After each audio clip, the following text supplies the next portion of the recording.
Hello and welcome to Everything End of Life with me, Jason Cottrell, and guests. And my guest today is Becky Ricks, who was my boss for 4 years when I joined a team called the Virtual Ward, in which we went into people's houses and looked after them in the last 4 weeks of their lives. Hello, Becky.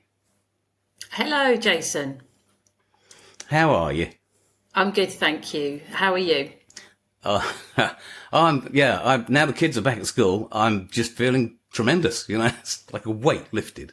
We love having them, but I'm sure everybody who's a parent feels the same. Absolutely. Yeah. So today we're going to talk about the last 4 weeks. Now, you were the boss of the virtual ward kind of on and off a bit for about 4 years. Is that correct? Yes, I was. Yeah. So you didn't just fall into that straight away. That was a kind of vocational thing, I think. So do you want to just tell us a little bit about your background and your history, where you started nursing? I mean, I remember you had a trajectory directly into, if you like, palliative care from cancer research and other stuff like that. Yeah, so I started my nursing in 1996, worked at Essex County Hospital for 20 years.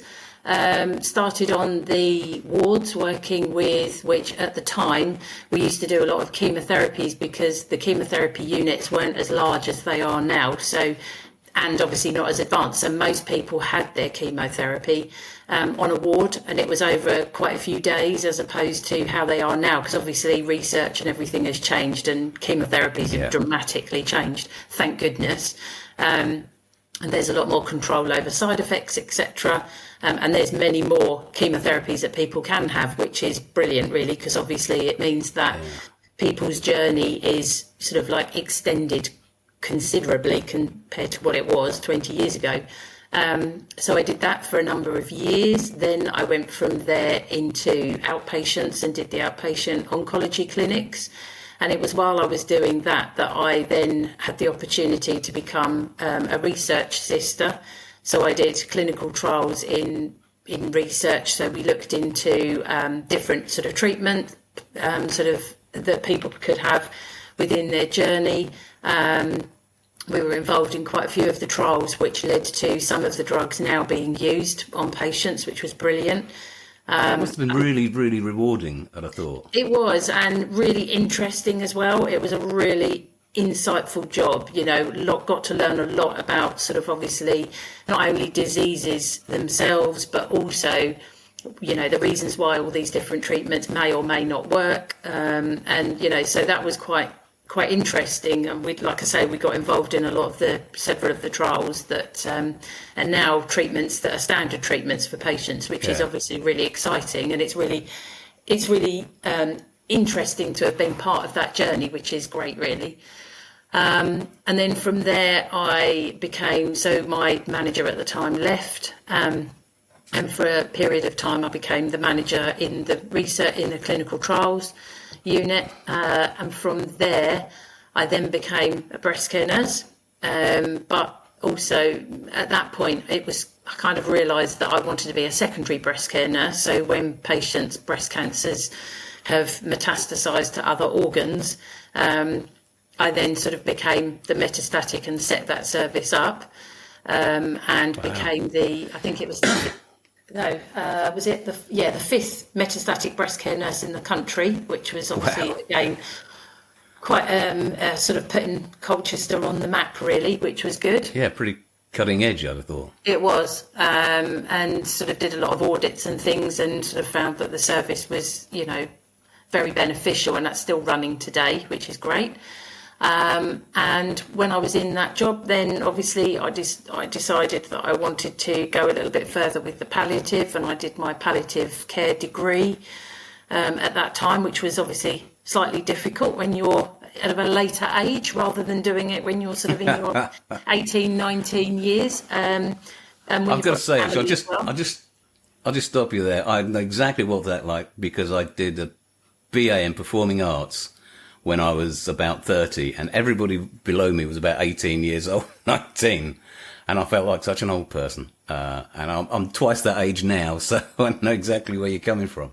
It's completely different because, you're not, I mean, I hadn't done anything like that for many, many years. So going back to doing the learning plus having, 3 children and, everything else that goes with it, it was a bit of a challenging time, but it was good, and it got me where I then wanted to be, which was working at St Helena Hospice as a clinical nurse specialist, which I did for a number of years. I think it was probably about 4 or 5 years I did that.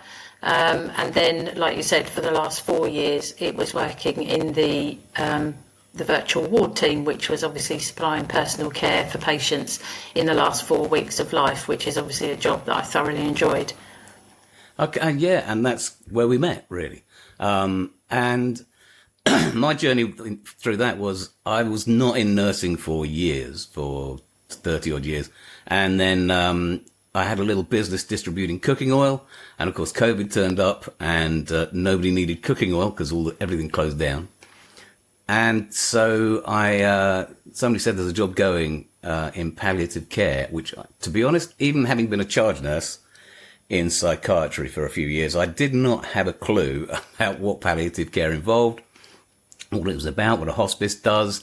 And these interviews are really to help enlighten people like myself who don't know anything about that side of life. So, yeah, that's how I came into meeting you, which was a delight. And I started as a carer, didn't want to retrain as a nurse. So I started as a carer, and my learning curve for caring just was so steep.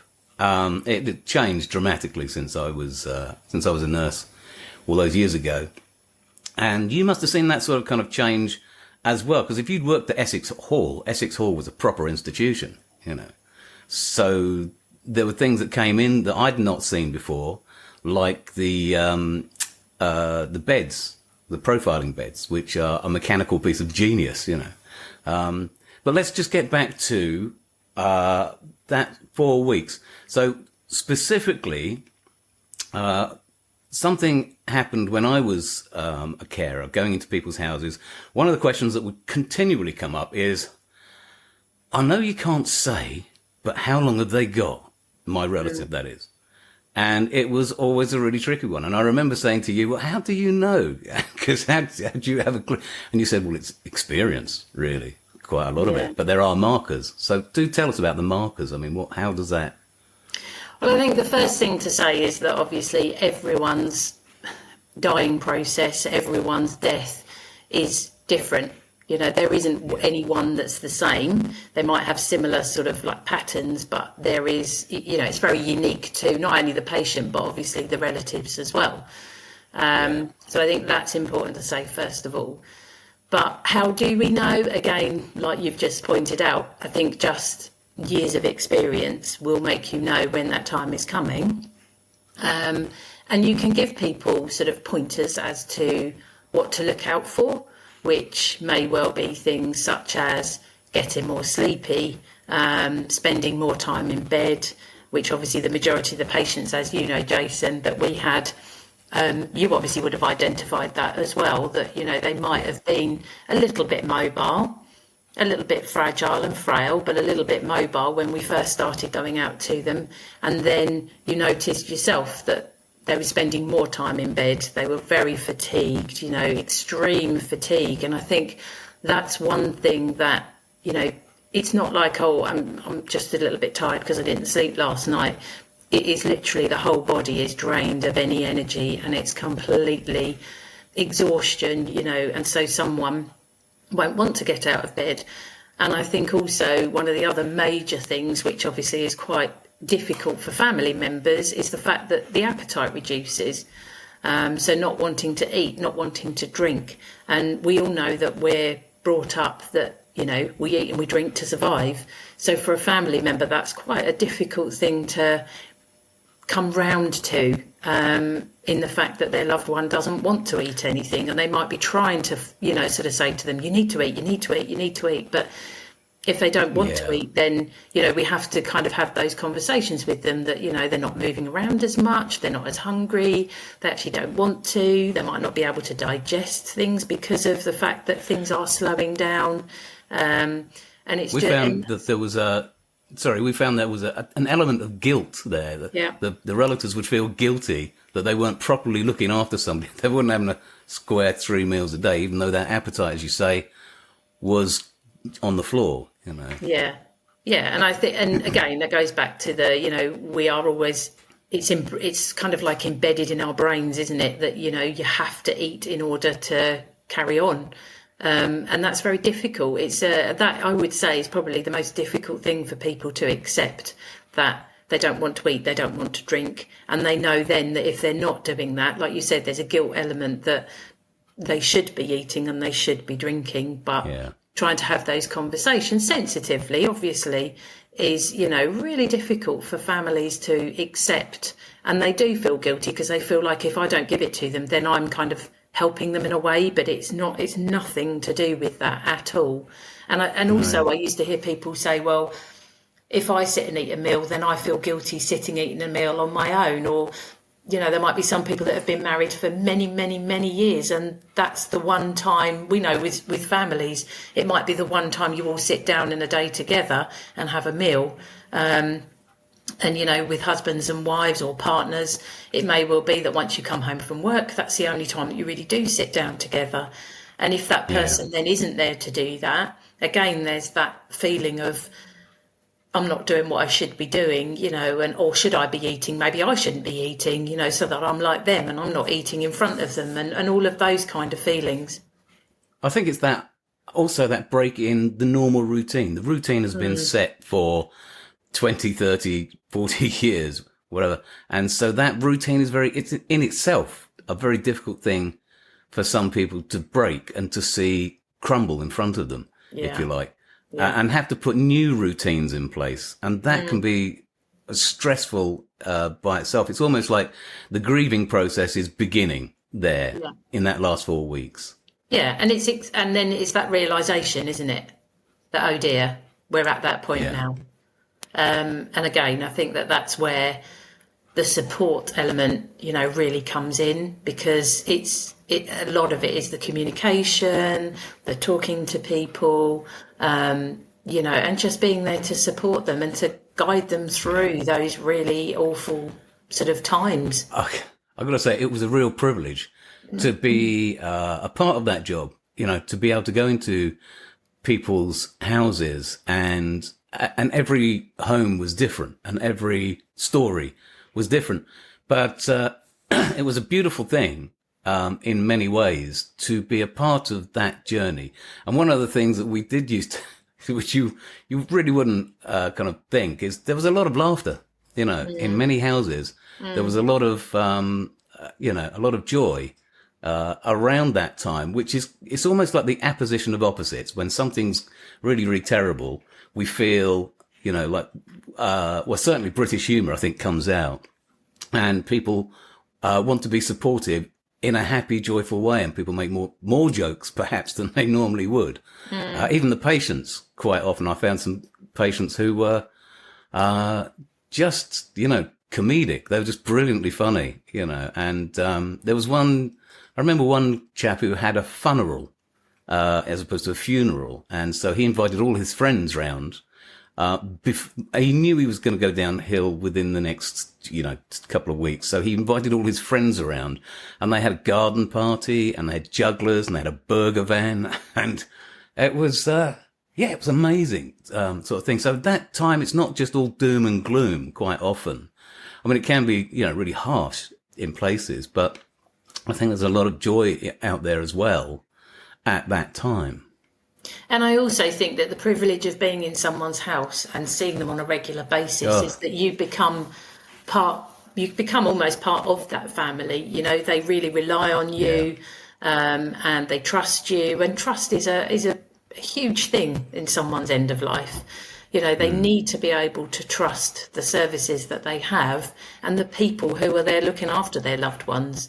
So you do, I think, being in people's homes because you are a guest in their home. And again, that building up that trust means that they're happy to let you back in, and to be able to support them all is very important. It was a beautiful thing, actually, when I mean, this happened on quite a regular basis, which we'd go in for a first visit into somebody's house, and there would be one relative looking after another, and they'd look really quite stressed and almost disheveled, if you like, from having been being the sole carer for someone. And I remember the joy of going in the morning and seeing them being kind of nervous. The shoulders would be up here. They'd be, it's just so much going on. I don't know what to do. And then in the afternoon, they would be so much more relaxed, offering you a cup of tea and smiling. And just because they knew that support was there now, and there would be somebody there at the beginning of the day and at the end of the day, and they had somebody to talk to, and they had single point. Could you just give us a word on single point and what that entails? Because I'm still in awe of single point. It's an amazing phenomenon. Single point is an amazing service, and we're so lucky to have it here in this part of the country. It is quite unique. I think other hospices are sort of running similar services, but single point is a 24-hour, 365 day of the year telephone number that you can contact, where people will be there to help, to support and advise you. So when you ring that service, and you can ring at any time of the night or day, the telephone will be answered by one of the amazing call handlers, and they will get some details, and then what they will do is they will put that on a triage list, and then one of the equally amazing nurses will then be there to sort of look at the patients and to ring them up, advise them and support them, and possibly either go out and do a visit for that patient, or arrange for one of the district nursing team to go out and visit that patient. But I think the problem is, whenever anything's going to go wrong, it will always be after 5 o'clock at a weekend or on a bank holiday. And, that's when it's the most scary times. And night times are really scary, because you don't really know who to contact, what to do. And I think that's why single point is just so fantastic, really. It's a service that I just, like you said, Jason, I think without it would be not the same service. I think that they are amazing at what they do. They're so responsive. Yeah. And I think, it would be disastrous without it, really, because it's such a great comfort for families to be able to call that number and know that someone will be there to help them in their hour of need. I mean, they're just an incredible bunch. And I think there is another podcast called Everything End of Life, which is an audio podcast. And on that podcast, you can find it on Spotify, Apple, the whole 9 yards. It's an audio one. And we had Katie Billamore, who talked all about single point. So if you want to know more about that, then, go on to Buzzsprout. I'm going to keep that going for another 3 months or so, just so people have an opportunity to listen to the audio versions of this. I'll also just punt my own little book here, The Last Kiss, Not a Romance. So if you go onto Amazon and you're looking for this, put in Not a Romance by DJ Control, because if you put The Last Kiss in, you wouldn't believe the amount of stuff that comes up that is nothing to do with palliative care. It covers what I discovered in that team, working with this amazing bunch of ladies, and it describes the visits and the kind of things that we used to do. So if you're interested in that, then, Last Kiss, Not a Romance. But you can there's also on the other podcasts, the audio podcasts, there's about 12 different interviews with different people, from funeral directors to celebrants, and a whole array of interviews of people talking about their speciality. Because I'm pretty sure, Becky, that like me, you're amazed about actually how many different people are involved. And I know that when we were going into people's houses, they would say, they would get confused by all the different agencies going on. There'd be clinical nurse specialists going in, there'd be carers going in, there'd be doctors occasionally going in, there'd be therapists going in. And it can seem like a bit of a swamp of people coming to your house. And I think that's something worth noting, is that the virtual ward was very good at saying, being a friend to people and saying, well, this is that person, that's that person, this is what that person's doing here. So it's an amazing service. I wonder if we could turn just for a moment to some of the practicalities. So one of the things that I'd not seen, I mean, you see people with drips in hospital, and it's a classic, somebody walking around with a stand and a little drip hanging from there. But syringe drivers, if we could just talk about those for a moment, because there's a few bits of myth and mythology about that. And the first, of course, and I'll say it out, is that some people say when you get a syringe driver, that's the mark of the end. But that's not how I understand it at all. No, it isn't. And you're absolutely right. People always think that the minute that goes in is when obviously things will dramatically change. If you think about it in a different term, so if someone is, for example, taking a lot of medication for pain control, and then they lose the ability to swallow, say, for example, which can happen sometimes, or they haven't got the energy to take medication anymore, or they're not digesting it or absorbing it properly, then obviously it would be barbaric not to give them any form of pain relief. So what we would do in that scenario is that we would give a number of injectable medications to help with sort of pain relief. And then once we've done that for a certain period of time, then we would probably then consider starting up a syringe driver, which is, it's a little box which has got a syringe attached to it. And it has to be recharged. So a nurse has to come in every 24 hours and they recharge it. So that means that they would then put more of the medication into the syringe, and that pumps out into the body over that 24-hour period. So you can use it for different things. So it can be used for pain relief. It can be used for anti-sickness. It can be used to help to relax people if they're a little bit agitated, and it can also help with something so when people are in bed, most of the time, then they can get some secretions in the throat. And what happens is, because obviously people are highly fatigued, they don't necessarily have the energy to cough up that saliva. So it tends to just sit sort of around the throat, around the sort of upper chest. And then what you would need to do is to break that secretion down so that it's not uncomfortable or, distressing to family members if they can hear that. So then that's an interesting point. Sorry, I'm just going to break in. That is an interesting point. Distressing to others, because what we always noticed was it wasn't actually, when somebody's got secretions, they were quite rarely themselves distressed. No. But that sound they'd be quite relaxed by that time.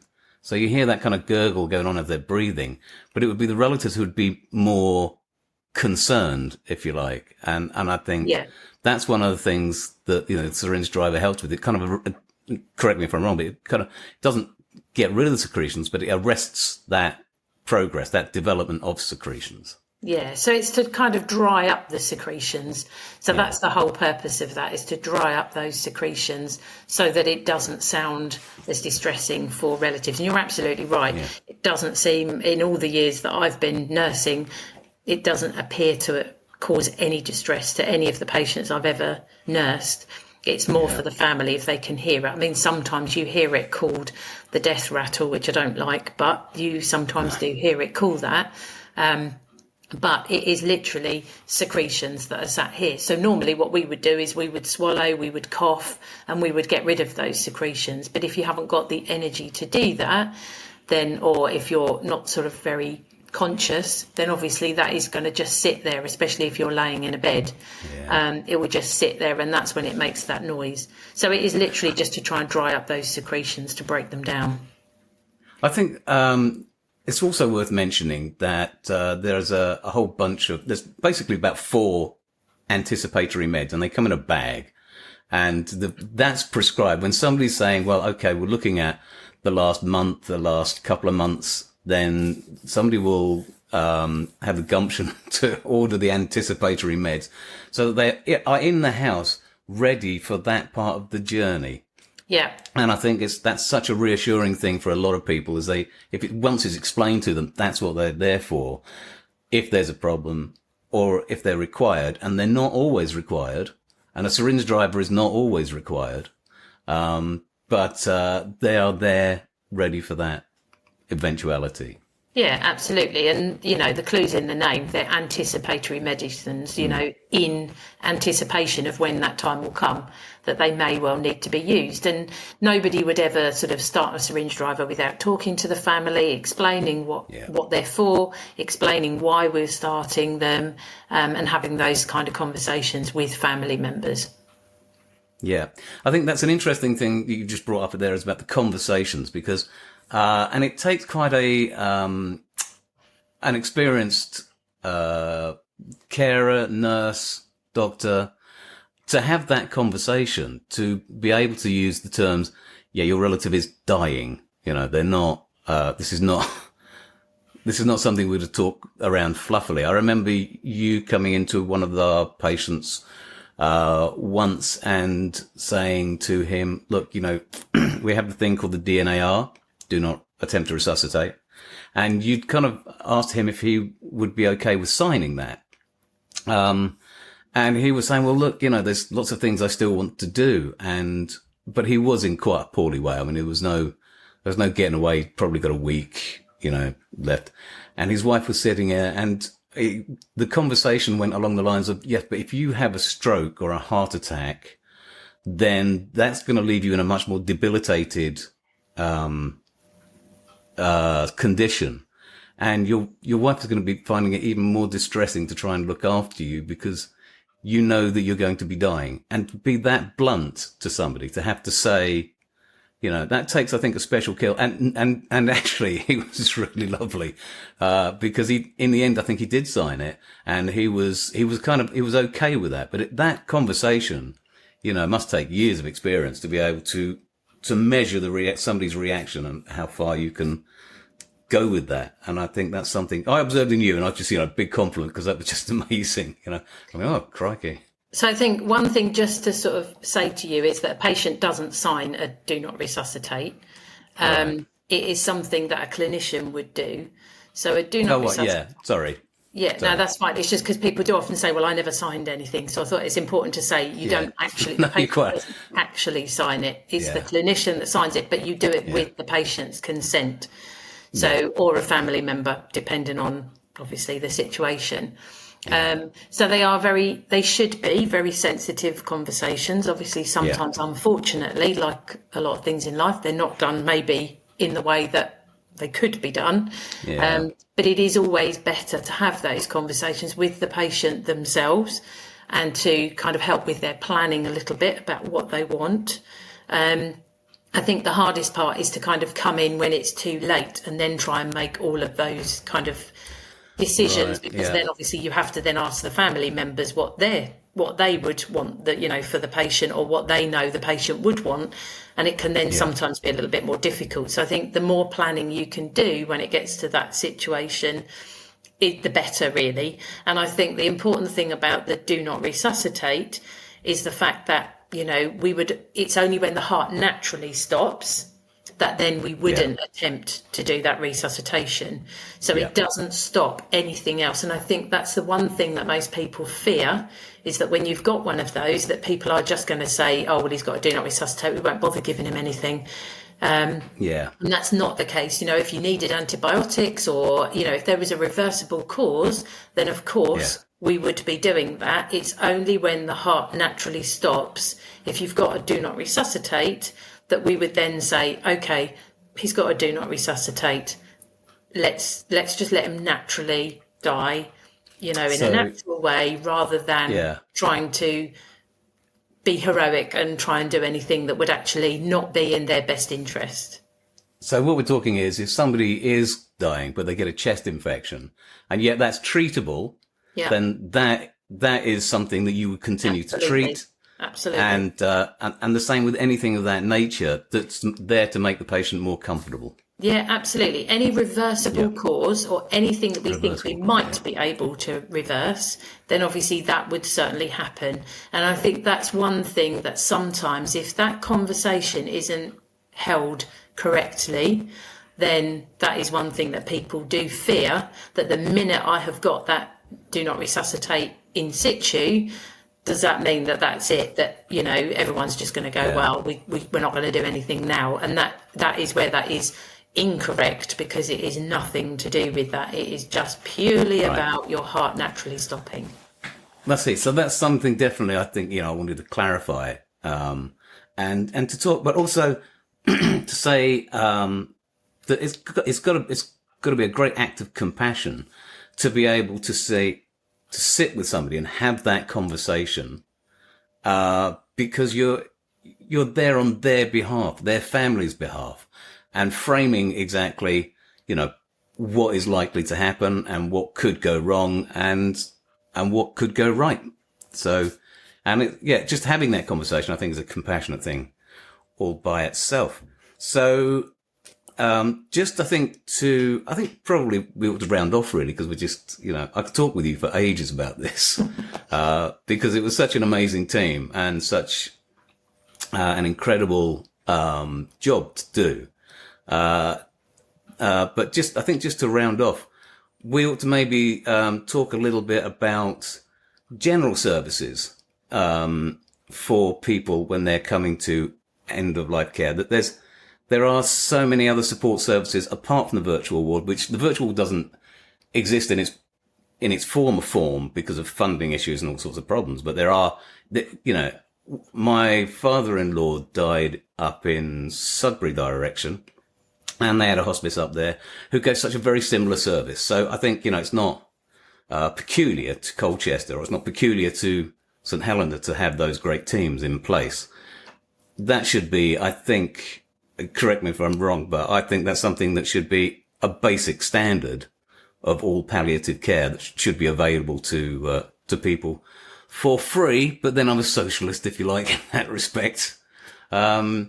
But yeah, so what other services do you think are out there that are going to be useful to people? I mean, we get to a certain point where the patient dies and we withdraw from the virtual ward, but we don't entirely, because there's aftercare for the relatives as well. Is that something you can talk about? Yeah, so within hospices, and I know we're not unique in this, there are different services that can help, obviously, along the whole journey, really. So you did mention earlier that you've got therapists that go out, you've got chaplaincy that will go out, you've got lots of different, your district nurses, your GPs, you know, there are lots of different services involved within. It's not just all at the hospice. There are a multitude of different people that get involved when someone is at home. And everyone has to work together in order to make that journey as best as it possibly can be. So we need the GPs so they can prescribe the medication. We need to keep the GPs updated with things. We need the district nurses to help, maybe to order some equipment, to help with pressure area care. We need them to help with sort of syringe drivers, anticipatory medications, as well as us. We need, obviously, people have strong faiths, or sometimes people find a faith at the end, you know, of their life, so they want chaplaincy involved. So at the hospice, obviously, they've got a great chaplaincy service, but also with all of them, we've obviously discussed this with the sort of strains that the family members have, as well as the patients. There's obviously the counselling and services, which obviously are used quite a lot within the hospice. But also, obviously, like you rightly said, when someone has then gone, it's about those services carrying on. So one thing that obviously when someone is dying, as you said earlier on, is that all of a sudden the house becomes a bit of a thoroughfare for everyone coming in and out of the house, you know. So you've got maybe district nurses, GPs, nurses, carers, lots of people coming into the house. And then when that person has died, all of a sudden everyone goes. And that can be a really lonely time for people, especially if it's a husband and wife or a partner and partner who maybe haven't necessarily got a big family, who don't really have very many other people in their lives. And we used to see that quite a bit, Jason, didn't we? Where, it had been them and it had been them for many, many years. And actually, they didn't really have a big kind of social network. And they loved it that people were coming in and out. And then when that's not there anymore, that's a very lonely time. And obviously mental health is a big, huge thing nowadays, and rightly so. But obviously with bereavement, that can have a huge impact on people, maybe not even necessarily straight away, but then maybe afterwards or in a year's time, all of those things. And that's where obviously bereavement services can come into play as well. So listen, I want to say a big thank you for coming on and doing a video podcast with me. I think, I'm hoping that this will be a series of interviews with different people that will help people to understand that whole end of life thing, because we're not great at talking about it. But I kind of think it's not because we don't want to talk about it, but it's like you don't talk about the holiday you're going to have in 3 years' time because it's not in your sights. It's not something that you're really concerned about because you're thinking about this year's holiday. So I think there is an element where some of us are okay talking about it, but we're not prepared when it comes, and it can come quite quickly sometimes. So and there's also an interesting thing is to say there is a cultural element of this as well, that a lot of the ethnic minorities that we have in this country, we don't see in hospices because they have a different care system almost within their little communities, their societies. So it's interesting to note that, but and I'm sure that's something you must have noticed. Yeah, absolutely. I mean, I was just going to, obviously, yes, there definitely is. I used to do quite a bit of work with the Nepalese, so it's sort of like culture. And obviously the way they do things is completely different to the way we do. And obviously we have to respect that, with whatever that may be. We have to respect their rights, their wishes. And also we're quite a diverse community. Nowadays things have changed quite a lot. The way we talk about things have changed, and I know that certainly from all my years of nursing, which I'm sure you do too, Jason, that obviously the way that we talk to people has to be so different now because of the different diversities that we have out there. And it's ever evolving as well. And I think we have to take that into consideration. But I think also the other thing I just wanted to say before we do finish, Jason, is that obviously not everyone wants to be at home. So I think that's the other element to think about, is that sometimes they want to be in the hospice, which obviously has got the inpatient unit. So sometimes they want to be there because they don't want to be at home for whatever reason, maybe because they don't want to upset family members, because family members say that they don't know that they could cope with their loved one being at home, or, worries about if they've got pain, would they have someone that could be with them straight away, which, as we know, can't happen instantly. So there are lots of other sort of places that people can be. They can be, so obviously we've discussed at home, they can also be in the hospice inpatient unit if they have the capacity to take someone, or there's nursing homes if actually that's the right place for them to be with support, and also hospital. And I know that most people say, no one would want to be in hospital to die. Having now working in the hospital, I have to say that I've only but seen care and compassion for people that are dying in hospital. I think, they will always try and get someone a side room so that their family members can be with them. The staff treat them with compassion. They will, go above and beyond to help patients. They'll have the support from the hospital palliative care team. So I think that it's not, even though I know that's what we're talking about, it's not all about being at home. No. It can well absolutely be not. Different sort of in a different situation. It's very unique to the person, whatever the person or the family members would like. Yeah, my sister died in hospital 2 years ago, and I'm sure everybody gets this like buses. My father-in-law died as well, and my daughter had in the same month one of her friends die. So they just came along. But one of the things that I was really surprised at, because I thought she would want to die at home is that in the end, she did want to go at home at first, but she felt much safer actually in the hospital. And therefore that's where she said, well, no, actually, I want to actually stay here because I feel safe here. And testament to all the staff on the ward for that one, you know, because, they did an amazing job. They did an amazing job. Anyway. All right. Listen, Becky, it's been a pleasure to talk with you again. I know you've moved on now, from the hospice to a new role. Just tell us, God, please, just tell us a little bit about that role. So I'm one of the lead nurses in the transfer care hub at Colchester Hospital. And one of the main elements of my job is working with a team of nurses, leading a team of nurses to try and get people out of the hospital into their preferred place of care. So we work alongside the palliative care team, and we try and see if we can get patients out as quickly as we can, if that's what their wish is. Again, obviously it's not always their wish, but if that is their wish, then we try and get them to wherever they want to be. So we work with the commissioners to try and get obviously socially funded care packages. We also work with adult social care for socially funded. And we can advise and support patients and their relatives as well. So that, in a nutshell, is what my job is currently. That's brilliant. Now, would you be willing to come back in about a year's time and talk a little bit more about this area, if not at the end of life, about the compassion that there is just generally around the hospice and the hospitals and in this line of work, because I think it's fascinating. A lot of people will say that nurses are angels. Well, I know quite a few that are not really. That can be just as grumpy as everybody else.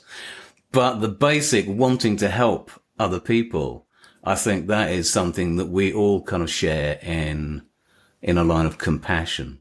So listen, would you come back in a year? Yes, I certainly will. Thank you very much. Yeah, just in case I run out of people to interview, really, you know. No, I'm kidding. Thanks. I'm kidding.